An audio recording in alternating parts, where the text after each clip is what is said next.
Pourquoi ? Parce que dans la spiritualité, on n'aime pas les gens qui ont la foi. Vous voyez, c'est même des esprits faibles. Il s'agit de connaître comment le Créateur agit dans sa création. Et c'est là où se fixe, je dirais, la différence, ce qu'on appelle la ligne de démarcation entre la spiritualité et la religion. Il n'y a pas de manipulation dans la spiritualité parce qu'on vous enseigne la loi. Dans la religion, oui, parce qu'on ne vous enseigne pas la loi.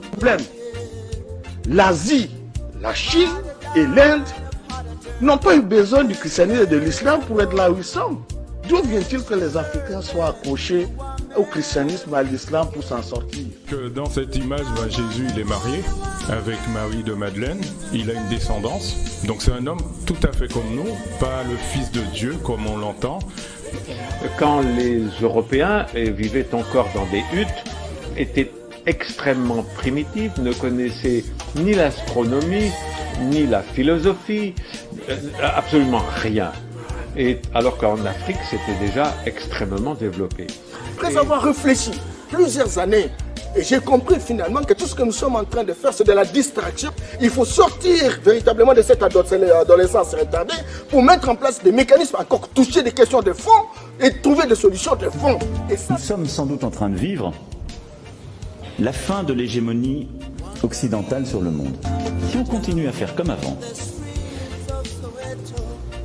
alors nous perdrons définitivement le contrôle. Et alors ce sera l'effacement. Je peux vous le dire avec certitude. Nous savons que les civilisations disparaissent, les pays aussi. L'Europe disparaîtra.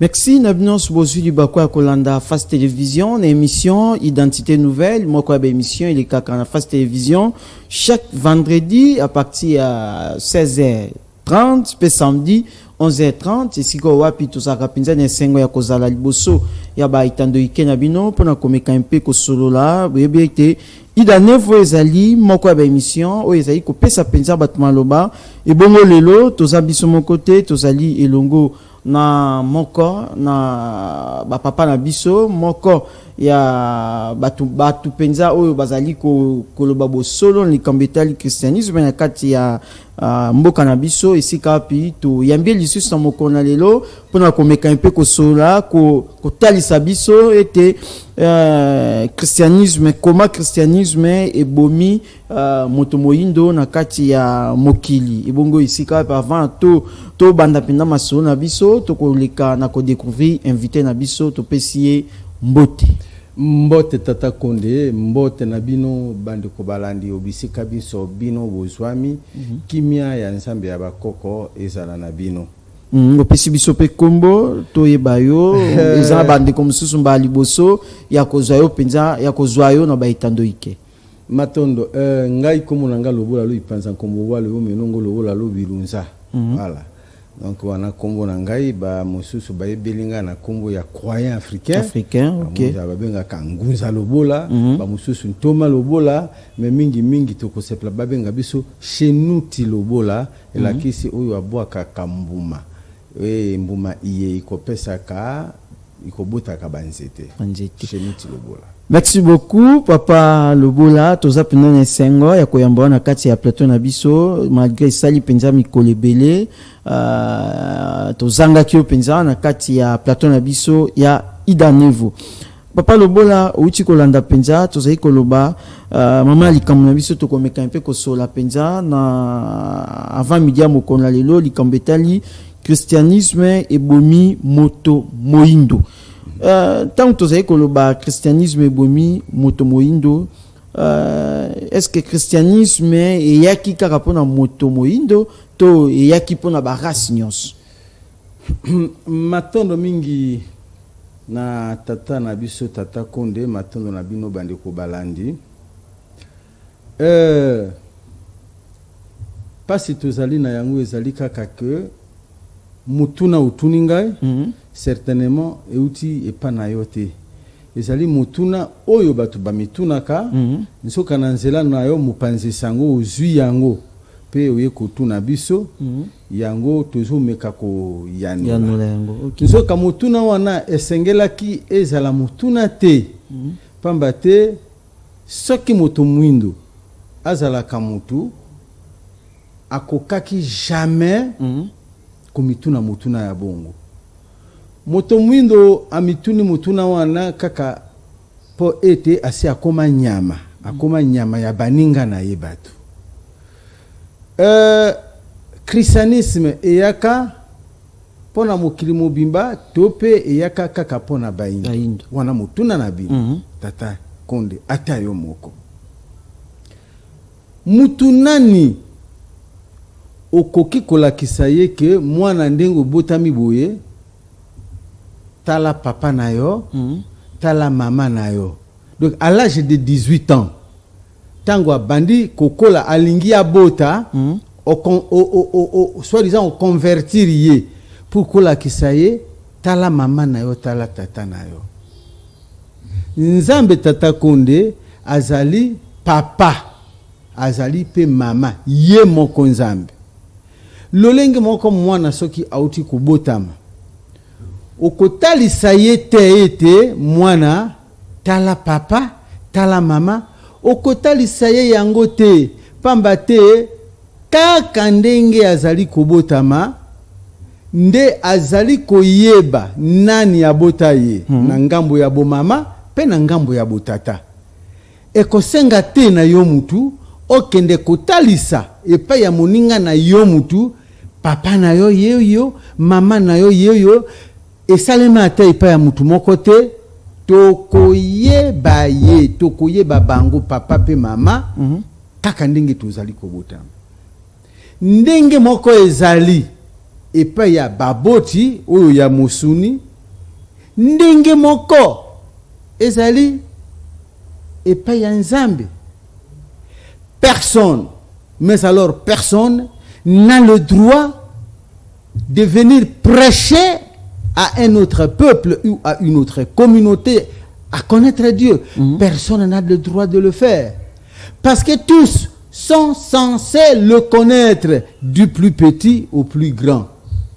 Même na kati ya Biblia na bango tata Konde, na kati ya Biblia na bango bayebi yango. Et comme na Hébreux chapitre 8 verset 16, chapitre 8 verset 10 à 12. Voici la nouvelle alliance que je fais conclure avec le peuple d'Israël.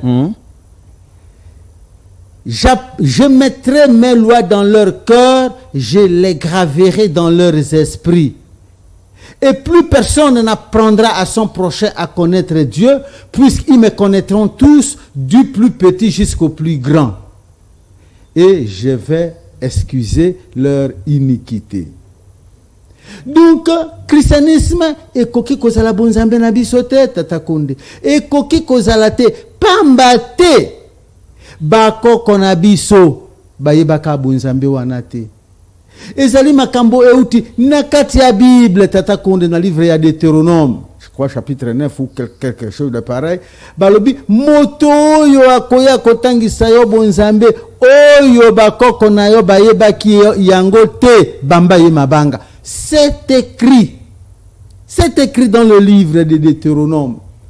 Siko biso bakoko na biso bayebaka Yesu te, bayebaka Yahweh te, bayebaka Bible te. Ndeko na ngai. Elakisi ete bayebaka nzambe te, mais soki bango bayebaka nzambe te. Nani ayebisaki bango babenga mvidi mukulu wa bankambo mawe jana ngila musoso wa meso mikombo wakalo wa pamvidie. Nana yebisaki bango pamba te masolo wana ebetama epa ya baluba yambo te mundele aya bayebaka mikombo wakalo wa pamvidie wa chame musoso wa meso bakongo bayebaka wamba mpungu tulendo bamongo bayebaka nza kombe yanzangu welime lowole kela wiki elinyambe nkawa nkaka Baswahili bayebaka Mungu wa mapendo Nyamuhanga. Batetela bayebaka Onyashongo. Bangbandi bayebaka Nzapa. Basengele bayebaka Wangi Ilonga. Pe bongo na bongo. Bongo tatana ngai. Sikoyo euti wapi? Batu moko boye baya babetela bino masolo ya bonzambe moko bakoko na biso bayebaka te, mais c'est plus qu'une injure parce que ce qui est kosale mabongo automatiquement elakisi ete bozalaka ba nyama Donc ce qui nous ondimi, une religion qui n'a pas été connue de tes ancêtres, ça prouve à suffisance que avant d'arriver à bateau qui comme makambuana ozalaka nyama, parce que la différence entre mutuna nyama ezali na niveau wana nyama a mituna kate des questions d'où il vient, où il est et où il va. Donc nyama a mituna kamituna te sur les deux infinis. Il se dérange pas pour ça. Ce n'est même pas son problème. Donc, nyama, amituna kate, est-ce qu'il nzamba zali? Ce qui na kufi, na kuzala wapi, muli munange kokende wapi, yambote na botama, nazalaka wapi, siko nazali wapi, wane za makambo ya mutute, ya nyamate.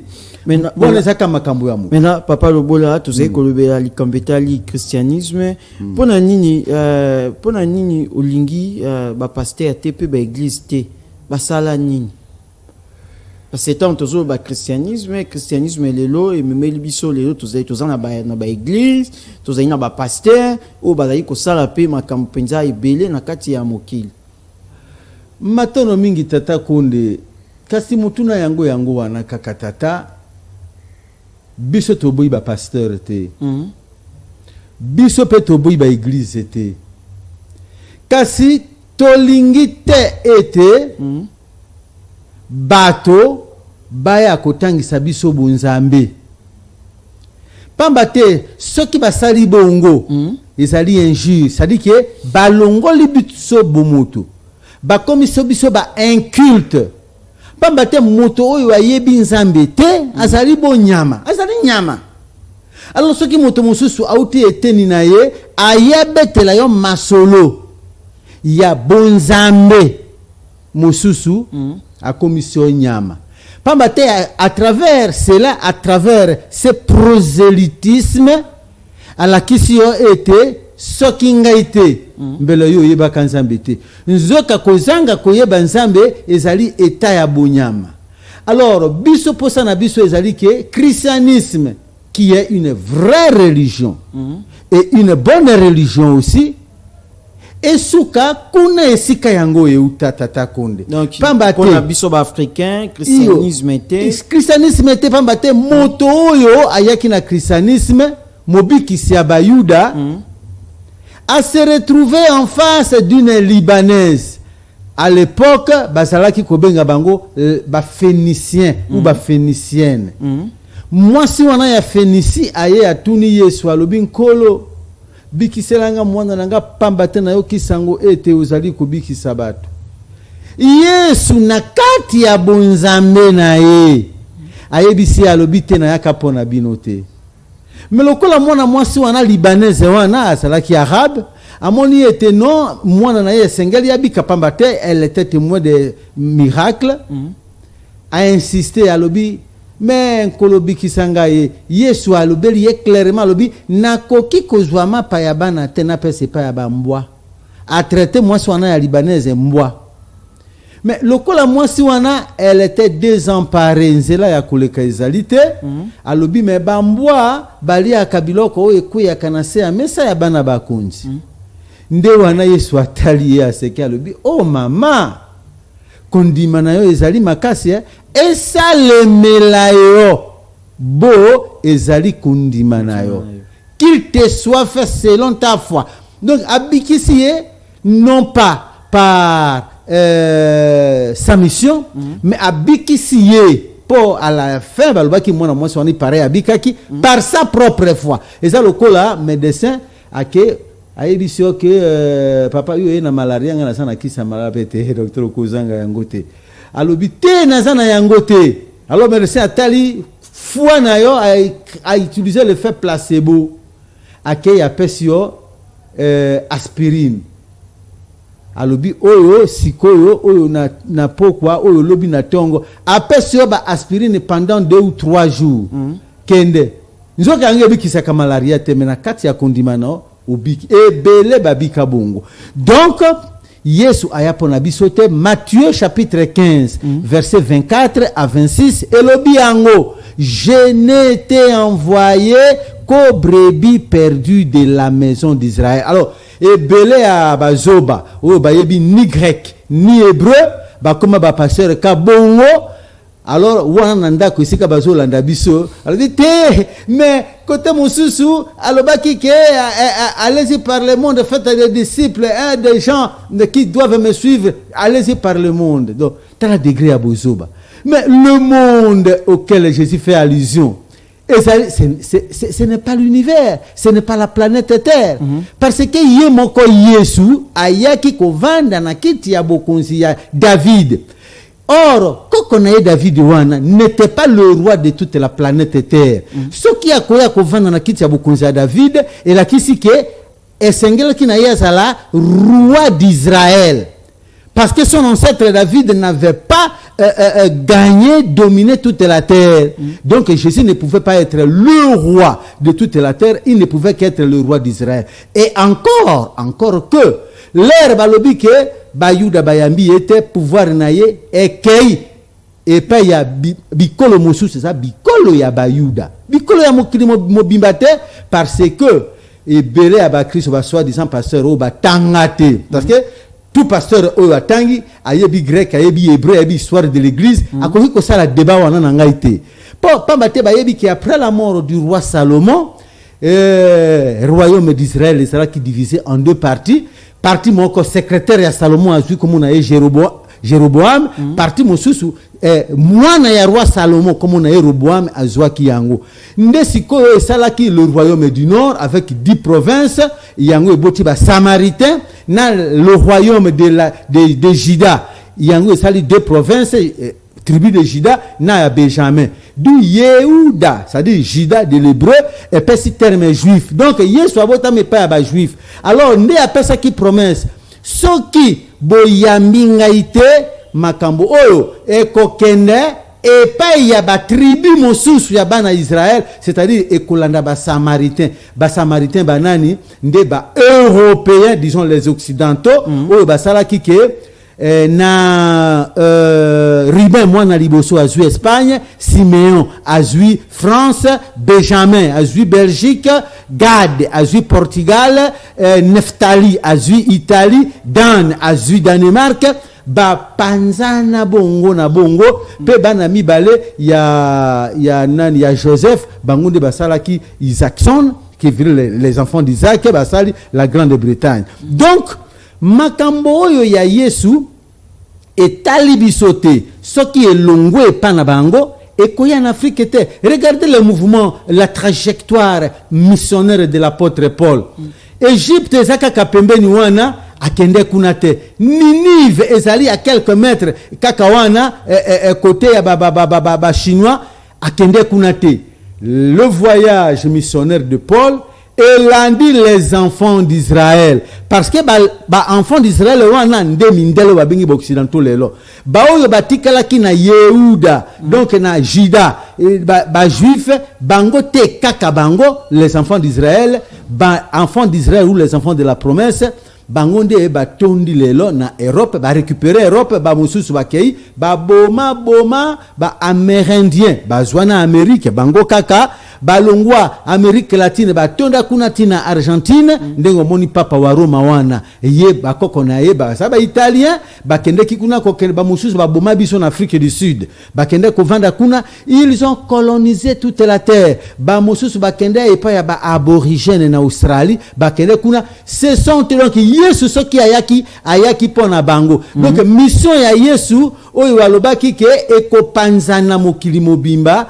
elanda ekolanda les enfants d'Israël non pas ngainayo. Alors quand tu dis que toute la terre doit connaître ces messages ou tout le monde doit connaître ces messages, ce n'est qu'une figure de ciel les aïlokola tata konde a commis lelo mukunzi aye akoti na bureau na ye atali batuyon so oye azali kokambalobi tout le monde est debout. Alors batuyon so batelemi alors leur tata konde alobi tout le monde est debout et la kisi ke mokili mobimba planète terre mobimba ezala debout non et la kisi batu oyo ba concerné o tata konde azali kokamba nde natina ena yango la mission de Jésus oyo ye ayela ka soi disant mokili mobimba te ayelaka mokili mobimba te, ayelaka ba concerné parce que au fait lui devait régner sur le trône de David son aïeul. Or David son aïeul kokonaye azalaki roi ya mokili mobimba te. On se pose la question de savoir comment et pourquoi Yesu akoya kozala mokilia mokonzi ya mokili mobimba. Donc c'est merci. une erreur. Matondo mingi papa Lobola bandeko bazali kobenga te okomi message ezali pe numéro na biso ya WhatsApp okoki kokomela biso message normal lokola ndeko akomeli biso soit okomi pe na WhatsApp tokotanga message na yo pe tozali en direct ya Face Télévision papa Lobola lokola lobi biso ba indo to biso ba africain tokoki ko salela christianisme te c'est-à-dire biso ba indo tokoki ko salela ezali bokoko mais et monani penza malamu ke ndenge tolobaka bokoko ezali bondoki est-ce que bokoko ezali bondoki est-ce que bonzambe ezali pe bondoki okoki ko prouver biso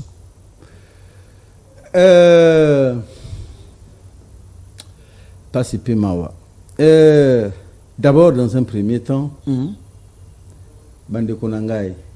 Là, olobi, est-ce que bonzambe ezali pe bondoki? Parce que bokoko ezali bondoki.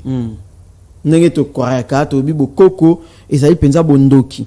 Pona biso ba africain est-ce que ezali litomba lelo konzimela bokoko? Est-ce que bonzambe pe ezali bokoko? Matono de konangai ezali passé mutuna wana tuni yango pamba te okoli na kati ya christianisme.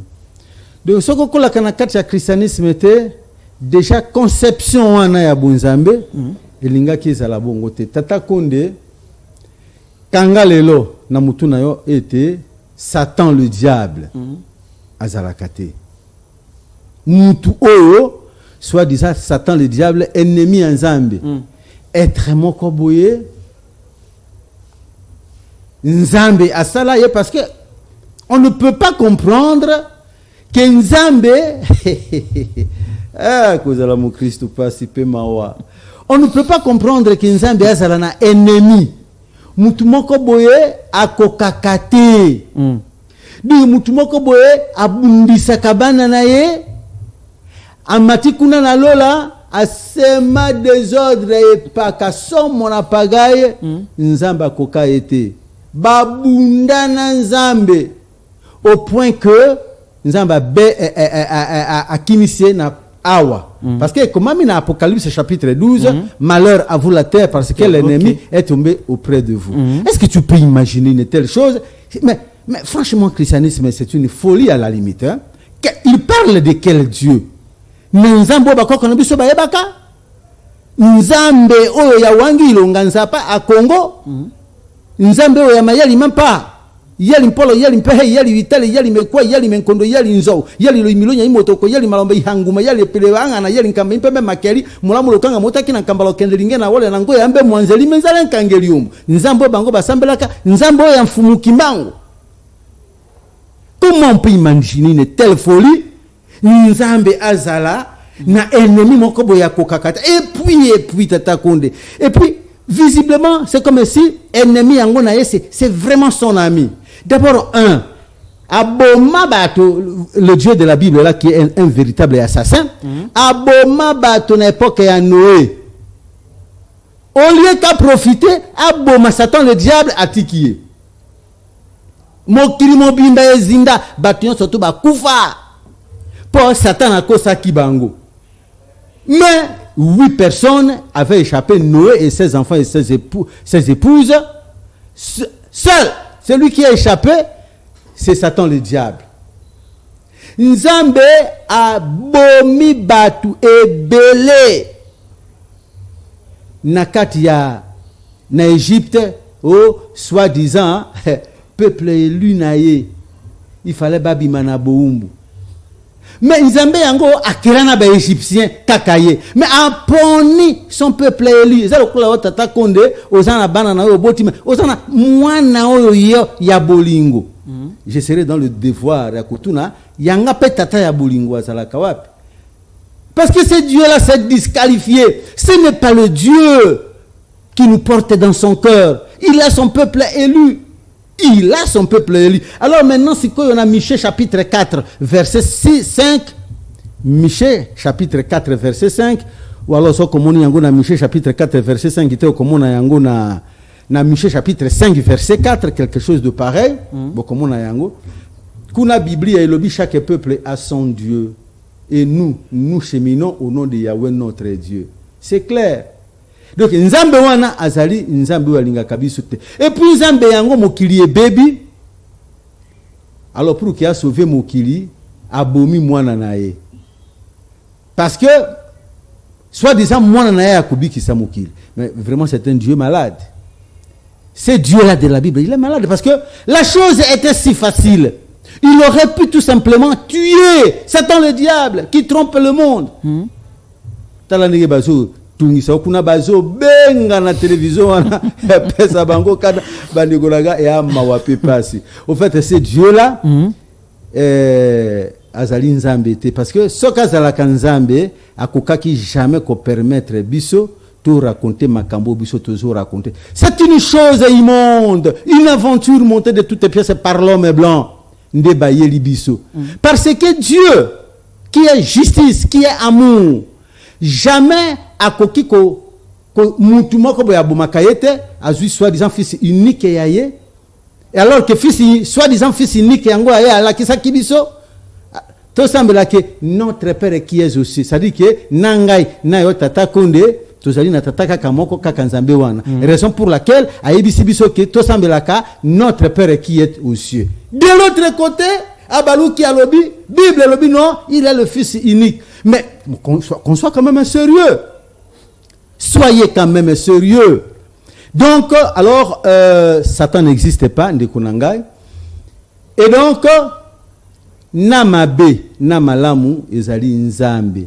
C'est ça que vous devez connaître. Naboboto, nabondoki ezali nzambe. Dieu, c'est le bien et le mal. Voilà pourquoi il y a certains versets au bango pe ba yiba e pa inabiso dans le livre des morts, bati yango na kati ya mikanda na bango balobi, kuna na kati ya Biblia na bango, ezali na verset. OK, uta na livre des morts, je précise. Balobi Dieu, voici que l'homme est devenu comme l'un de nous, connaissant le bien et le mal. Ah, tangalia kambuma. Alors sikoyo ce qui Bible le Bibongo, l'homme est devenu comme l'un de nous connaissant le bien et le mal. C'est que le mal se trouve en Dieu. Donc il n'y a pas moyen de dissocier Dieu du mal. Bozwa mabe bo pese pa ya mutu moko boye, Satan le diable, le Bible bengani na tongo lisusu bo bengani on dirait na pokwa bo bengana qui était na tongo oyo kuna bo bengani mais bo bengana kaye mi kolonyoso azonga ka par quelle porte mais bo fermer ba porte wana des gens qui sont devenus des fous qui ne comprennent rien. Donc la réalité la réalité est que Tata Konde Dieu au fait ozwaye ndengo zwaka net président de la République mokonzi azali pe papa président de la République azali na ba équipe mibale, l'équipe du bien et l'équipe du mal. Ce qui lelo alobi que Tata Konde passe na yo esili lelo kolala na ndako ya malamu a nommé yo kaka ministre vie na yo échanger. Ce qui lelo alobi Tata Konde okokota boloko lelo okoyo capacité pe na lingi ba bomayo a utiliser ba soda na ye. Vous comprenez? Donc à koki ko utiliser le bien, Batu Oyo a utilisé premier ministre, Alobi nommé Moutoutel ministre na poste beau. A occupé ko utiliser chef d'état-major Alobi Joa Moutoubo na lingina monaye li susute. Donc il est tout. Et Dieu c'est il a sa droite et sa gauche. C'est le bien et le mal. Il n'existe pas un monsieur qu'on appellerait Satan à qui on doit attribuer toutes les erreurs, toutes les fautes, tous les crimes. Alors Bakanine, le crime, un crime. Alors, donc, bongo. Nde mundele ya ye na bozo ba kokoti sabiso bozo banaye a créé mutumoko boye comme na ye Satan le diable. Oh ba koko na biso ba bakate sika ozola nango fungoli misonyo soma vondo ozola nango oza kosilika. Siko yo ebisanga yi Satan na monoko mboka na o ezani. Satan na monoko mboka na o ezani. pour bah oui ezali eloko mosusu mais Satan ou le diable papa lobola maintenant différence ni na mokuse penza différence ni ozayi kosala entre bokoko na bondoki justement Koko Konde différence ya bokoko na bondoki mais ça olingo comparer pour eloko ezo mabino wana ezali lopoto minoko ya bapaya c'est si facile bokoko olobi yango na lingala na français okoki kopesa yango neti nini na français bokoko soki balobi traduire yango na français mitune eza yanga bino de bokoko bande ko balandi ata bango ba journaliste bazali bongo bokoko ezali c'est la coutume tu vois oui. Bokoko c'est la coutume c'est l'ensemble des habitudes qu'un peuple a développé pour na ko bika na lolenge nae. Bondoki c'est la sorcellerie. Voyez-vous? Bondoki c'est la sorcellerie. Donc c'est plus parce que mutuna utuninga awa ezalika ka continuité ya mutunu tuna kinga ya liboso. Bakoko na biso basalela ki bonzambe na lolenge na bango na coutume na bango. Ndenge moko moni christianisme ezali bokoko ya bana Israël ndenge bazali ko salela bonzambe parce que bango basala ki ba inculte ba yebaka bonzambe te yango ba pesi bango le décalogue babanda ko sala ba yebisi bango le 10 commandements ko bomate et pas na biso c'était impossible pour oki ko yebisa papa na yo papa nzamba lobi ko bomate oh nzamba lobi ko yibate nzamba lobi ko zwa mwasa moninga te nzamba lobi ko lula te soko yebisi kaka moboti na ondenge wana tata Konde abengi yo viens mon fils vient atuni mwana nangai na sali nini ba yebisi soki nga na bomi nga na yibi nga mais tu vois donc c'était inscrit dans leur esprit on ne pouvait même pas nous apprendre ça. Et pas yaba koko na biso c'était inconcevable avant Mundele Aya c'était inconcevable les incultes c'était eux ban Israël baye ko la makambo wana na Égypte et pas na biso pas mate Égypte zala ki biso Égypte nyonso mon wana zala ki abato moindo et leur bango bayaki na bombu to pesi bango le delta du Nil to benga kana kala le Goshen tous les travaux de mensal kolone la biso biloko kosale la biso bilanga nyonso ezalaki mindele wana ozomona lelo bazo dondwa babemeli biso babemeli bino Yesu na Yahweh nzambe oyo bakoko na biso bayebaka te biso toyebaka mvili mukulu wa bankambo wa maweja nangila musoso wa meso nza komba eyanzangu ba Mungu wa mapendo wamba mpungu tulendo onya shongo nzapa wangi ilonga ndio biso toyebaka na Egypte totaki kobenga ye Ra Amon-Ra. Mais alors batouana baye bala kisabino bozoba alors que bango baye ko la bozambe pa na biso Moïse atangisi bango pamba te Moïse akola na ndako ya koko fala na ndako ya koko fala o babengi Pharaon nde sikaka ni ekola bozambe wana ba kei kola kisabango tangu Yesu aye na alliance ya bango baye bisi bango ke voici la nouvelle alliance que je vais conclure avec les enfants d'Israël. Plus personne n'apprendra à son prochain connaître Dieu parce que j'inscrirai mes lois dans leurs esprits, je les graverai dans leur cœur. Baye koye ba tata Konde baye koye ba bonzambe l'air to bengani bangona et pa inabiso ces incultes.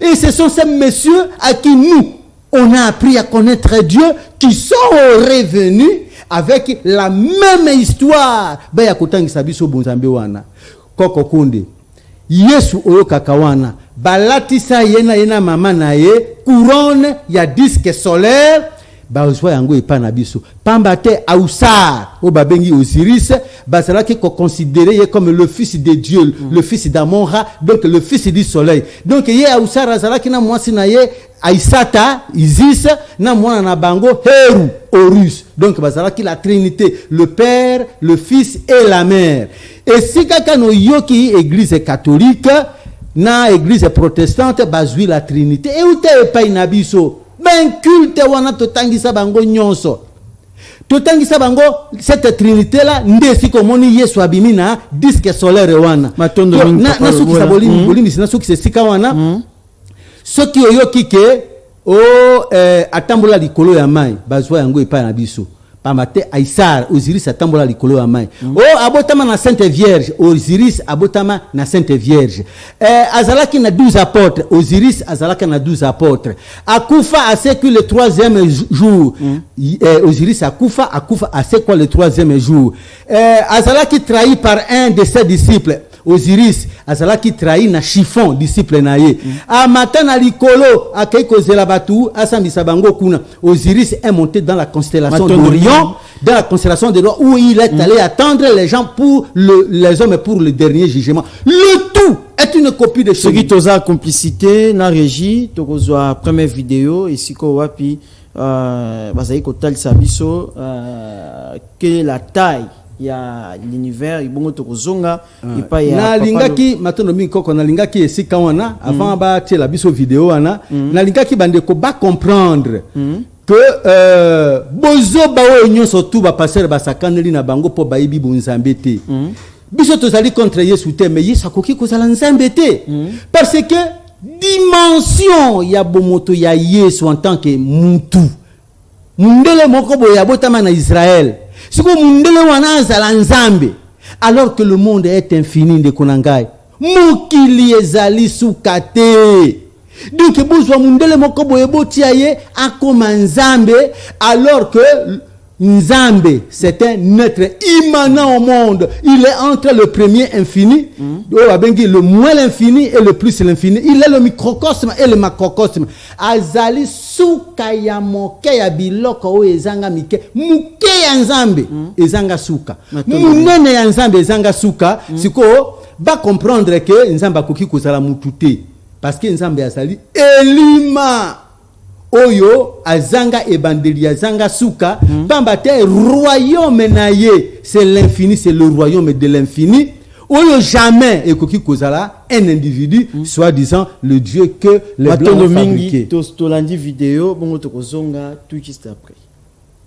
Matondo botala muke ya mutu par rapport na l'hiver bomoni mwasi azana kati ya terrain alimwe botala muke na ye par rapport na mokili ndenge Nzambe asala alimwe sikoyo akomi tumweza lokola tomati na avion azolimwa ye wana alimwe tozomona ye lisusu te tokomi komona kaka ville oyo ye azali omoni sikoyo ville pe bandi kolimwa ville yango wana elimwe yango moko voilà tomoni sikoyo tokomi likolo ya mapata tokomi na planète terre yango wana bleu bomoni yango planète mwasi wana limwe planète pe yango kuna komi mosika tokoti sikoyo na voie lactée donc na univers na biso omoni sikoyo point wana bomoni ya bleu planète terre sikoyo planète terre ezomona na te mwasi wana azomona na te tokomi na la voie lactée donc notre planète moi et sika biso univers na biso ba planète ebele omoni soleil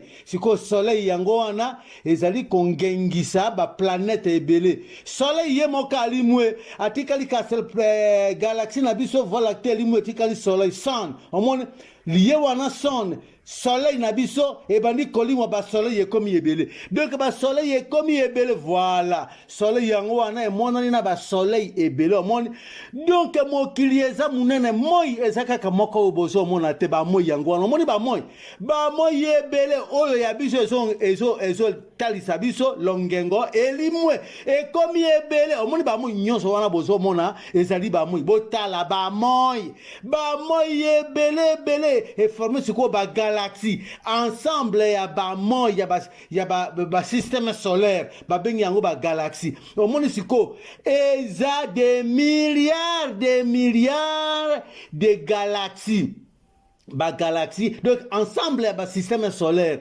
tala siko awa galaxie ensemble ya ba galaxie et bimi siko moni wana ba ensemble ya ba galaxie et créer sikoyo ba univers omoni donc c'est tout un autre univers donc l'ensemble des galaxies siko univers wana elimwe lisusu donc avec des milliards de soleils sikoyo et bimi lisusu le neti ba univers mosusu formé par des milliards de galaxies de moya biso kutu kolobate galaxie na biso kutu kolobate des milliards de galaxies donc bomona sikoyo bande kwata bino moko bino bo mona wana ezali ba galaxie esali mokili bande konanga est-ce que bozo mona univers na biso galaxie na biso la voie lactée limwe plus rien des milliards de soleils et limwe bande konanga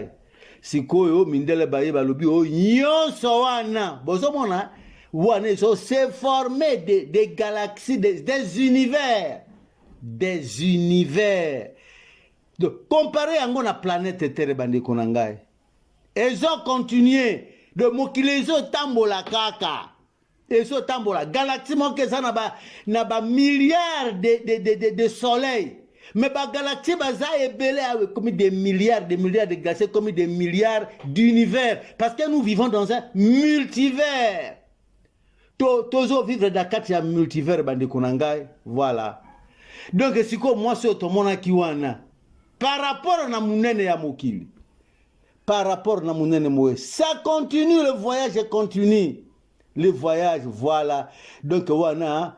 Ensemble ya ba univers au monde wana ezali ensemble ya ba univers ezali ya ba galaxie mais des univers. Alors sikoyo ba univers mosusu yango yebimi ezo continuer doit point wana ezo continuer donc mokili ya biso ezali lokola goutte d'eau dans un océan. Mokili planète Terre sikoyo bandi konanga ezani ni par rapport na mokili nzambe ya sala goutte d'eau. Voilà.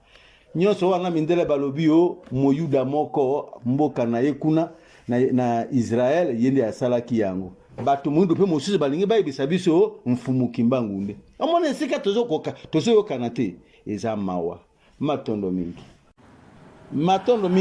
bandi Papa Lobola toti kolanda vidéo ceux qui m'ont ko sala moi commentaire muke bongo to leka na motuna ya bande ko batuni biso matondo mingi tata Konde pas cité mawa do wana tulinga ki totalisa bande ko ke dimension mokili ezali ça c'est le macrocosme ba yebisi biso o nyonso wana mutu asala yango Yesu. Alors que planète Terre ezali lokola une goutte d'eau dans un océan. Bande kona biso pe ba mosusu tozali na nkati ya nzila Congo tozo bundela baindo ba lingi bazwa mfumu kimbangu oyo azali koko na biso oyo azali prophète tobenga ka bazwa ye ba remplacer na Yesu batia bato na kati ya bulu yeke pona lokoso ya bango ya mbongo tokoyokana te.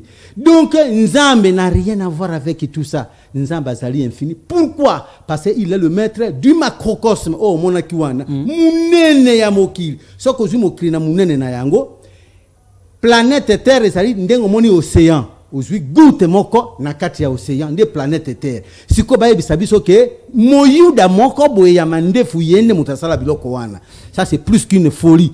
Alors soko zwi na niveau ya microcosme tata Konde yo moko ndengo zali boye obimi lisusu l'infini parce que ndengo zali malheureusement yo koma na olibandi lokola ngai soko za kana suki na kati ya suki nayo soki sili ezali sili soko zwe na lupe azali lokola éléphant lekina éléphant azana basili na ye sili wana oyo azana kati ya sili ye pa azana basili na ye sili oyo ya sili azana basili na ye au point que papa na ngai soki tozwi le microcosme muke ya mokili to bandi matière o babengi le boson de Higgs yango ezali na kati ya ba photon ye azali na kati ya lumière obimi na proton na neutron bango bazali ba élément mibale o ezalaka na kati ya atome.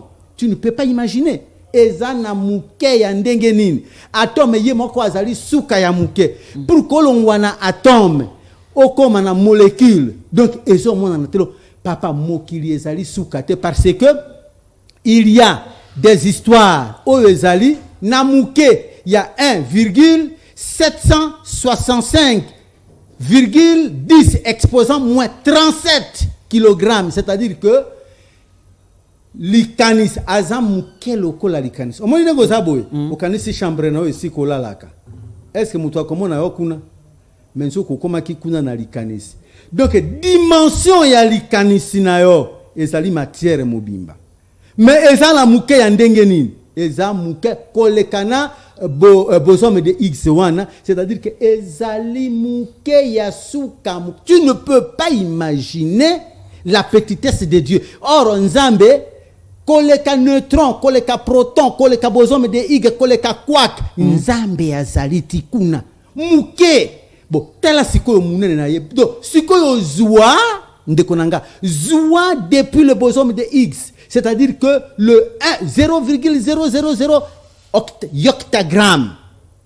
Donc, et si tu ne peux même pas imaginer cette petitesse. Tio qu'on soit dans le multivers.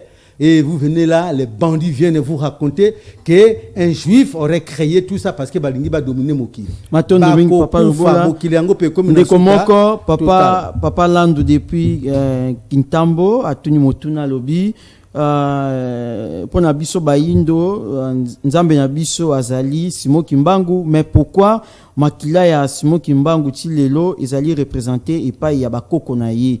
Puis deuxième question, pour Nanini, papa Lobola akabwana na fumu kusu oyo azalaki mator pona ye pona bino bon, na mokuse penda o répondre biso matono mingi ndeko na ngai pona mutuna ya liboso ya mfumu kumba na kanisi na sina répondre yango déjà papa atala ka munene ya mokili mfumu kimbango alala kipana biso yende ngazawa na ngai na solo na mfumu kimbango mfumu kimbango pour que c'est là na répondre pe na mutuna ndenge na longwa ke papa nkusu mfumu kimbango mutu alongola na lombango penza na répondre e pona na kabona na mfumu na papa nkusu mfumu kimbango mutu alongola ngai atuni motuna pona nini yobwe na fundi kuta na mokila mulimo na lobby akeko vérifier alobi bon ça va je vais nga moko na ko s'occuper na yo mais mfumu kimbango za nzambe te mais yende kutu mutalongola nga kuna mais azali nzambe te azali koko na biso oyo azopesa biso mboko ya bakoko oyo azopesa biso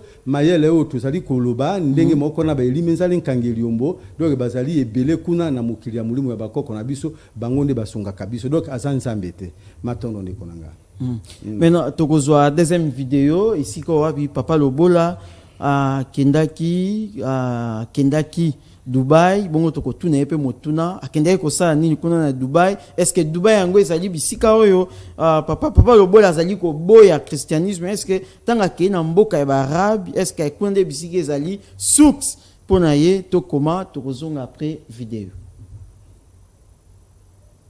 bon ndenge bozali komona ezali tokendeki na Dubai kotambola te tope koluka komona kitoko ya mboka ya barabe te bongo te tokendeki na conférence là c'est le musée de Sharjah tokei kotala yango po ya koyeba lolenge kani baninga bas se développer bazali kokela ndenge nini nzoka bazali kokela à partir ya bokoko na bango ndenge kaka bozali kolanda wana tozali kokota na musée ya bango pour na koyeba lolenge kani ba accéder et là on découvre que non bazali kosala science na bango ezali fondé sur bokoko na bango na place oyo to koti na esika oyo bazolakisa bana na bango comment bakoko na bango babandaki kosala verre oyo tozomela moto mundu ata verre ayibi kosala te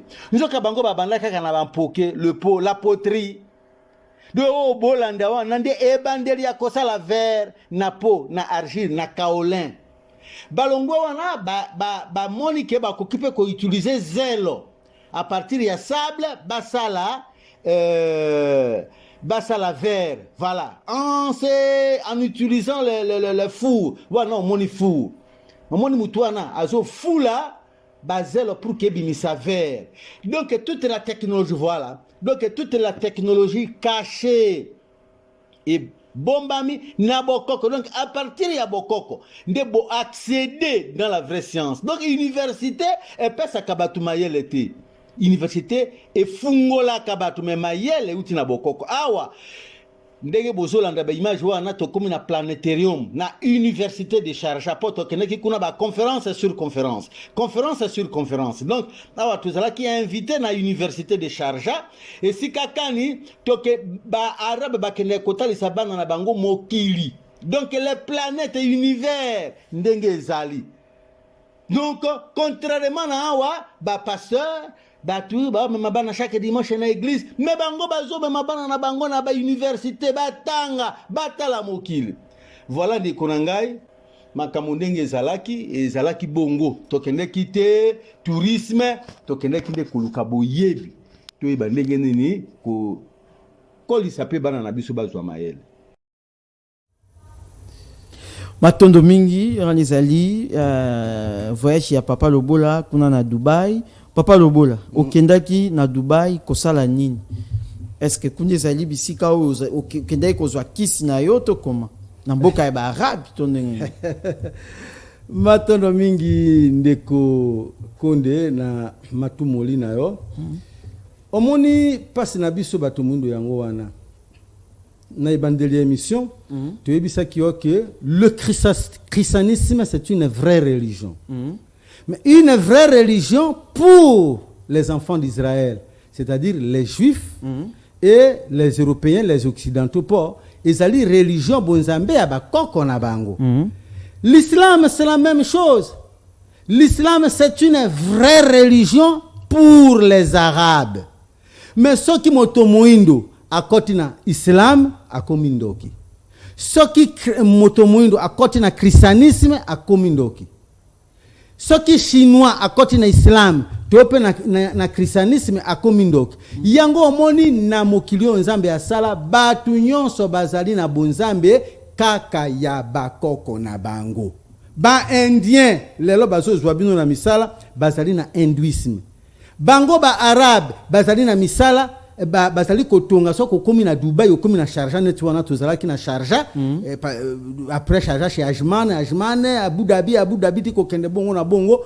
Alors okomona penza ke mais comment dans le désert bato bazo sala makambo ya boy bonzambe pona barabe, mais le même islam ezali awa et pas ya mutunanga Abdul Majid kaka makele et lokote islam ekoki ko développer bisoté. Christianisme awa et pas ya baba pasteur kaka passe. Donc omoni penza escroquerie, mais okokende kuna na ba restaurant ya minene na ba plage zo kuta ba grand pasteur ya awa ay bazo kende ko sala biyenga kuna na Dubai. Tu ne peux pas imaginer, tu ne peux pas.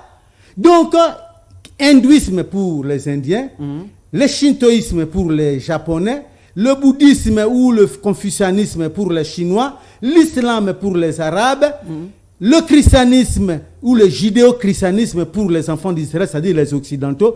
Sikoyo moto mwindo azawapi tata konde bisoto zawapi ndiye sika wano uti komona wana na kendeki en mission pour na komeka koteya bato mwindo ba comprendre que bonzambe ezali nde bokoko.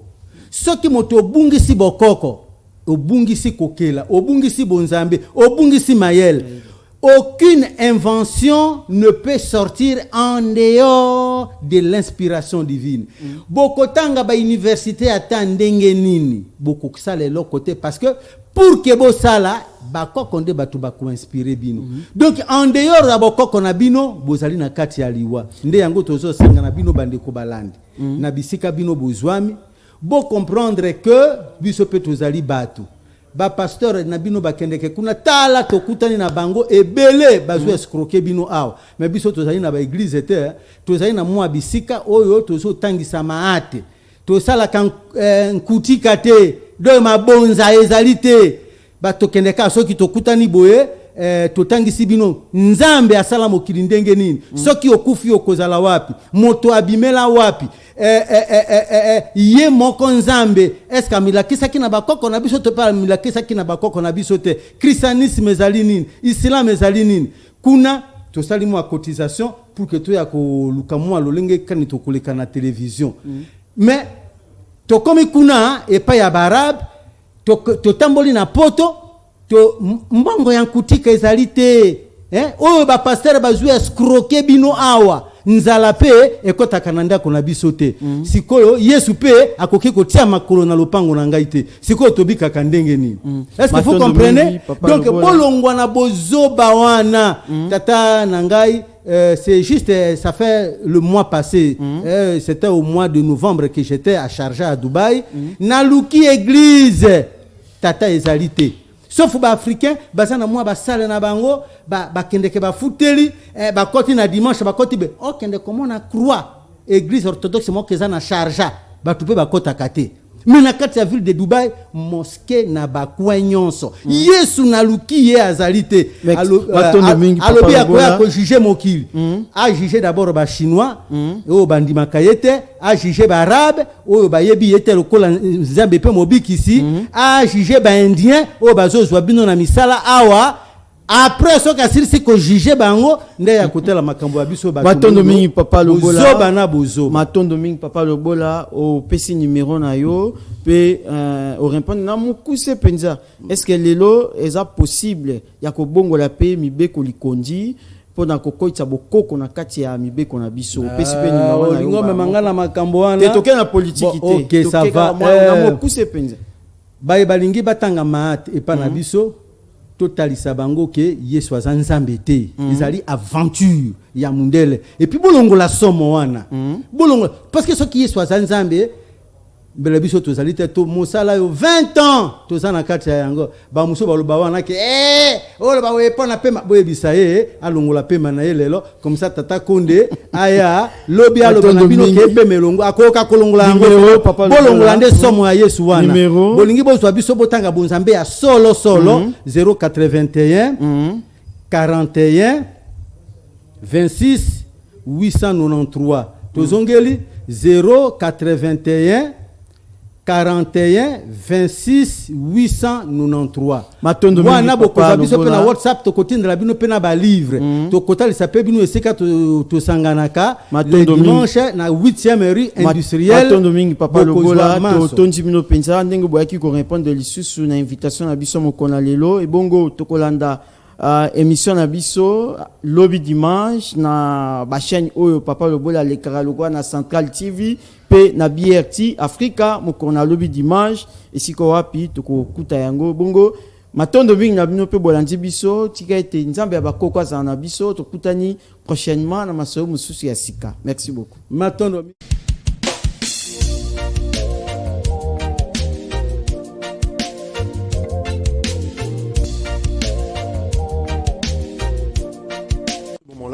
l'enjeu, ce n'est pas d'avoir la foi, parce que dans la spiritualité, on n'aime pas les gens qui ont la foi. Vous voyez, c'est même des esprits faibles. Il s'agit de connaître comment le Créateur agit dans sa création.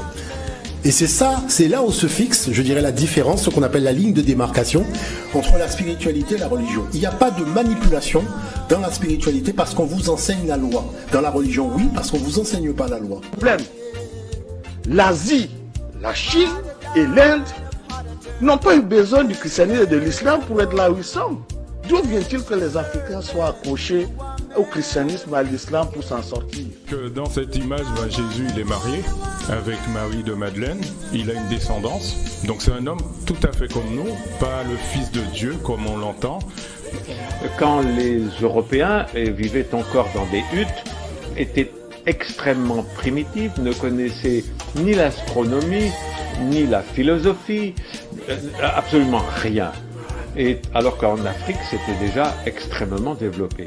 Après avoir réfléchi plusieurs années, et j'ai compris finalement que tout ce que nous sommes en train de faire, c'est de la distraction. Il faut sortir véritablement de cette adolescence retardée pour mettre en place des mécanismes, encore toucher des questions de fond et trouver des solutions de fond. Et ça... Nous sommes sans doute en train de vivre la fin de l'hégémonie occidentale sur le monde. Si on continue à faire comme avant, alors nous perdrons définitivement le contrôle. Et alors ce sera l'effacement. Je peux vous le dire avec certitude. Nous savons que les civilisations disparaissent, les pays aussi. L'Europe disparaîtra.